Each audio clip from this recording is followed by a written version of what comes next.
رئيس الوزراء dalka Turkiga Recep Tayyip Erdogan iyo wafdigu hogaaminayo ayaa subaxnimadii hore ee maanta waxa ay tageen magaalada Muqdisho ee caasimadda Soomaaliya.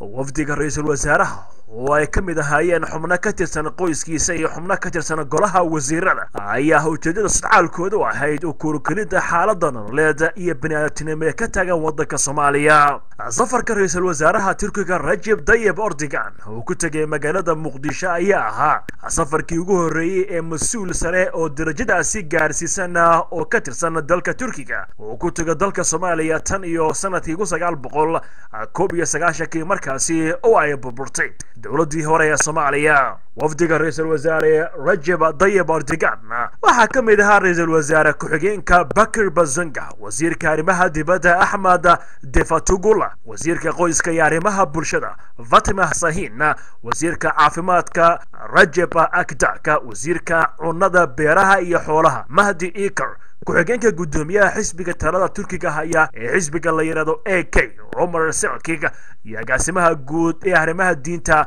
Mohamed Garmeza. ra'iisul wasaaraha waxa safarkiisa ku weheleysa sidoo kale xaaskiisa iyo laba gabdhood iyo wiil uu dhalay. waxaana markaasi halkaasi si diiran ugu soo dhaweeyay mas'uuliyiin ka tirsan dowladda ku-meel gaarka ee Soomaaliya ugu horeeyo madaxweynaha dowladda ku-meel gaarka ee Soomaaliya شريف شيخ أحمد من كتير جلها وزيرة وهركع رئيس الوزراء دكتور عبدولي محمد علي كاسي قدوميها بارلمان كحمنا كتير جلها وزيرة جلها بارلمان كأي مسؤولية كلا أو كتير دولة كمل جارك صوماليا. رئيس الوزراء أو كسفرية ديارة جارة وإلى ذا هم يحتوي وطن كتركيا وها سوين أمان كيس أسوي إذا ما كتير سنة دولة وطن كتركيا إذا ماذا أميسوم يكون دولة كمل جارك صوماليا. أنت يعني سو جاري جران كديارة ده مجال مقدشو. ديارة سيد رئيس الوزراء رجب طيب أردوغان waxaa ka sii hormaray diyaarad kale oo sidii cutubyo ka tirsan ciidamada qalabka sida waddanka Turkiga gaar ahaan ilaalada gaarka ee ra'iisul wasaaraha ayaa markii halkaasi si diiran loogu soo dhaweeyay waxa loo garaacay astaanta qaranka ee dalka Turkiga iyadoo hareer taagna madaxweynaha dowladda ku-meel gaarka ee Soomaaliya Shariif Sheekh Axmed oo isna halkaasi si diiran ugu soo dhaweeyay ra'iisul wasaare Recep Tayyip Erdogan iyo wafdiga uu hogaaminayo.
astaanta qaranka Soomaaliya ayaa sidoo kale halkaasi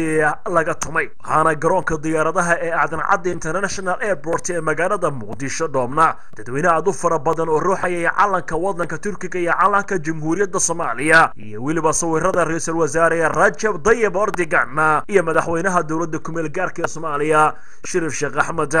markii halkaasi ay ku soo dhamaatay hawlihii soo dhaweynta waxaa loo kicitimay xerada Rajab ee ku taal degmada Wadajir halkaasi oo ra'iisul wasaaraha iyo wafdigiisa oo u sii galbiyay madaxweynaha dowladda ku-meel gaarka ee Soomaaliya Shariif Sheekh Axmed. waxaana ra'iisul wasaaraha iyo xaaskiisa oo la hadlay hooyooyinka iyo carruurtii halkaasi ku sugnaa ay u qaybiyeen qalab kala duwan iyadoo dadkana u muujiyay naxariis bini'aadantinimo. waxa ay u qaybiyeen shokolaatooyin buskud iyo waxyaabo kale iyadoo ra'iisul wasaaraha sidoo kale ay la socdeen xubno ka tirsan ururka bisha cas dalka Turkiga kuwaasi oo Muqdisho geeyay daawooyin kala duwan. ra'iisul wasaaraha dalka Turkiga Recep Tayyip Erdogan waxa uu sheegay in uu aad uga muruganayo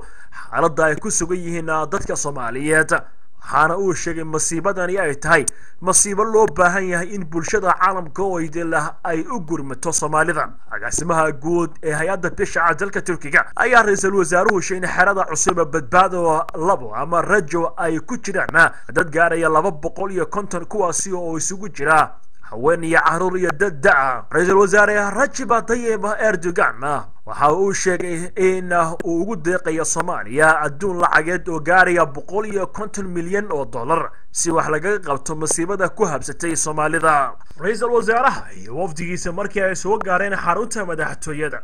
waxay masjidka ku dhex yaala xaruntaasi madaxtooyada kula tukadeen mas'uuliyiin ka tirsan dowladda ku meel gaarka ee Soomaaliya oo ugu horeeyay madaxweyne Sheekh Shariif Sheekh Axmed iyo xubnaha labada gole. waxaana markaasi kadib salaadii la tukaday oo kula la qaatay mas'uuliyiinta Soomaalida. wafdiga ra'iisul wasaare Recep Tayyip Erdogan waxa isla galabtii maanta ay dib ugu laabteen dalkaasi Turkiga. waxaana booqashadooda la sheegay mid uu ra'iisul wasaaruhu ugu dan lahaa in beesha caalamka u soo jeediyo xaaladda Soomaaliya ka aloosan.